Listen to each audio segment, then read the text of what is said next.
Alhamdulillahi wahdah wassalatu wassalam ala man la nabiyya ba'dah wa ala alihi wa ashabihi ajma'in. A'udhu billahi minash shaitanir rajim. Bismillahir rahmanir rahim.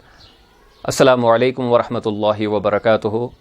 Welcome to another episode of Islam in Brief.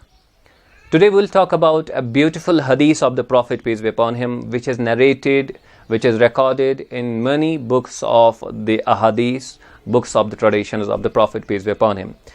In particular, Imam Muslim and Imam Bukhari have recorded this hadith in their books of traditions. The Prophet, peace be upon him, is narrated to have said, La hasada illa fisnatain. That is, envy is not permissible except in two cases. Rajulun atahu Allahu malan fasallatahu ala halakatihi fil haq. A person whom Allah has given wealth and he disposes of that wealth rightly for proper ends. Wa rajulun atahu Allahu hikmah. And a person whom Allah has given wisdom, and in certain narrations it is ilm, that is a person whom Allah has given knowledge. فَهُوَ يَقْضِي بِهَا وَيُعَلِّمُهَا. He applies that and he teaches it to others. Brothers and sisters, it is one of our main concerns to decide which engagement should we get involved in. What are things that we should be doing very often, or what should be our objectives that we should follow while we make choices. Particularly for youth, for students, making career choice is always quite important. And when it comes to a religious person, a youth with religious motivation, at times he is put in a very contradictory position where he feels that if I make career choices where I'll be seeking worldly gains or worldly positions, and on the other hand I have my religious concerns, religious objectives, perhaps I'm going on the wrong track. Now when we look at this hadith of the Prophet, peace be upon him, then our paradox, our contradictions are resolved. From a religious perspective, what should be our dominant concerns, and how and with what guiding principles should a student, a youth decide upon his career choices. So the Prophet, peace be upon him, said that you have two career choices. You have two broader areas in which you should get engaged. One is the area of getting wealth properly, rightfully, without doing injustices, and then spending that wealth for proper ends, dispensing of that wealth for good objectives. And the second career option for we people, or dominant area where we should get engaged, or a dominant area where we should get involved, is the domain of knowledge. Once we acquire knowledge, we should apply that knowledge in our personal lives, in our social lives, and at the same time we should carry on this tradition of knowledge forward, tradition of wisdom forward to other generations, to other people. Now when we look at this hadith a bit deeper, the Prophet, peace be upon him, is teaching us that our personal lives face crises of two types. The crises of economy, the crises of income, of livelihood, and the crises of knowledge. That is, if we don't have sufficient amount to sustain ourselves, we are putting our life into jeopardy. We are putting our life at risk. It is going to be difficult for us, and we will not be able to achieve the objectives that Allah subhanahu wa ta'ala has set for us in this world, if we willfully neglect this area. And if we are lackadaisical, if we are not too much concerned, we are not too much active with regard to acquisition of knowledge, then we become ignorant, we don't know the issues and their solutions and the way we should behave under different circumstances, then again we are putting ourselves to trouble.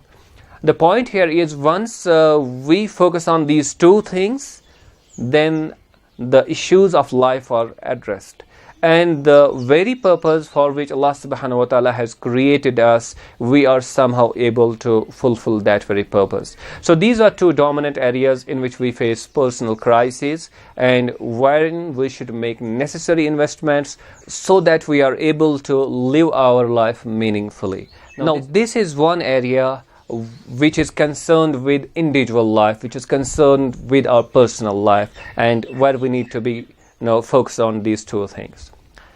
Now, when we read this hadith from a global context, from a social context, then again it emphasizes two things. One is that if we don't have sufficient means to sustain ourselves in this world as a society, then again the society, even if it exists, even if it subsists, then it won't be a life which is a life of fulfillment.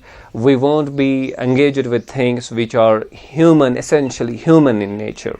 Because we are always in the struggle of sustaining our body, sustaining our physical existence. And if we are not able to overcome this very area, then our concerns, higher concerns as human beings would definitely suffer.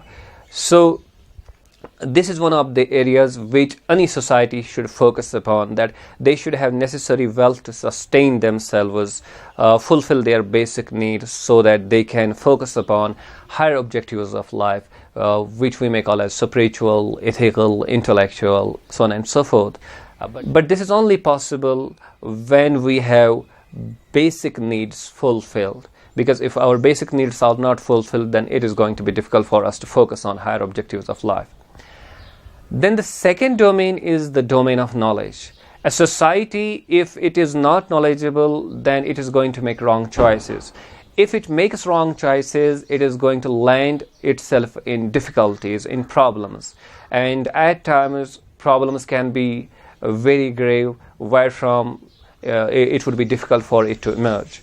If we are not able to overcome these two crises, it is going to be terribly difficult for us to live a human life, live a life which is spiritually uplifting, ethically valid, and intellectually authentic. So now a Muslim, particularly a Muslim youth, these are his career options. These are the areas in which he should make investments in terms of time, in terms of capital, money that he would be putting in to secure these two areas. Either you become a person who acquires wealth and then become a philanthrope, then become someone who spends on good things, good objectives. Now, when we look at the statistics of the world, when we look at the current scenario in our own terms, we see that there are two major problems that we encounter at the collective level. One is the problem of poverty. Now, we know there are in billions people who live below poverty level,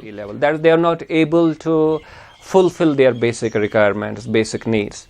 And there are people who are quite rich, but they don't know the fun of life. They don't know the basics of life, essentially. And they are not able to live a spiritually uplifting life. They are not able to live an ethically valid life, and they are not able to live an intellectually authentic life. So these are the two dominant areas which should be our concerns, and these are the areas upon which we should focus. I hope that we take note of these things. أقول هذا أستغفر الله لي ولكم.